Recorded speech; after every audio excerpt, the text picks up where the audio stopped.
മാരുതിയുടെ Swift VDI ഓപ്ഷനിൽ വരുന്ന വാഹനമാണ്. നിലവിൽ ഇത് 1,59,000 കിലോമീറ്റർ റൺ ചെയ്തിട്ടുണ്ട്. നീറ്റ് ആൻഡ് ക്വാളിറ്റിയാണ് വാഹനം വരുന്നത്. 2011 ആയതുകൊണ്ട് തന്നെ നമ്മൾ പെയിൻറ്റിങ്ങും കാര്യങ്ങളെല്ലാം ചെയ്ത് നിലവിൽ നിർത്തിയിരിക്കുന്നതാണ്. അതിൻ്റെ ഇൻറ്റീരിയർ ഭാഗങ്ങൾ നോക്കിയാൽ തന്നെ നമുക്ക് മനസ്സിലാവും അതിൻ്റെ ക്വാളിറ്റി എങ്ങനെയുണ്ടെന്നുള്ളത്. അതുപോലെ ഇതിലൊരു ആൻഡ്രോയിഡ് സിസ്റ്റം നമ്മൾ ഫിറ്റ് ചെയ്തിട്ടുണ്ട്. ടയർ ഭാഗങ്ങളും കാര്യങ്ങളെല്ലാം ആവറേജിന് എബവ് ഉണ്ട്.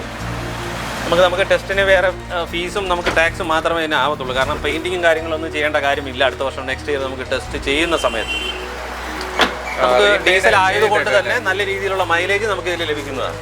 ഓക്കെ, ഫുൾ റീപെയിൻ്റ് ആണ്. ഫുള്ള് നമുക്ക് ടെസ്റ്റിന് കണക്കാക്കി പെയിൻറ്റിങ് ചെയ്തിട്ടിരിക്കുന്ന വാഹനമാണ്. അതുപോലെ KL01 രജിസ്ട്രേഷൻ വരുന്നത്. ഓക്കെ, എത്ര ഇത് ചോദ്യം? നമുക്ക് ഫൈനൽ ഒരു 2,45,000 നമുക്കിത് ചെയ്യാൻ പറ്റും. ലാസ്റ്റ് അത് കാരണം അതിനുള്ളൊരു ക്വാളിറ്റി വണ്ടിക്ക് ഇപ്പോൾ നിലവിലുണ്ട്. കാരണം പെയിൻറ്റിങ്ങും കാര്യങ്ങളെല്ലാം ചെയ്തിട്ടുണ്ട്. അപ്പോൾ നമുക്കൊരു ടെസ്റ്റ് വരുന്ന സമയത്ത് അതിൻ്റെ ടാക്സും നമ്മളെ ഫീസും കൂടെ മാത്രമേ അടയ്ക്കേണ്ടതായിട്ടുള്ളൂ. അല്ലാതെ വേറെ ബോഡി ഭാഗങ്ങളിൽ നമുക്ക് വേറെ ഒന്നും ചെയ്യേണ്ടതായിട്ടില്ല.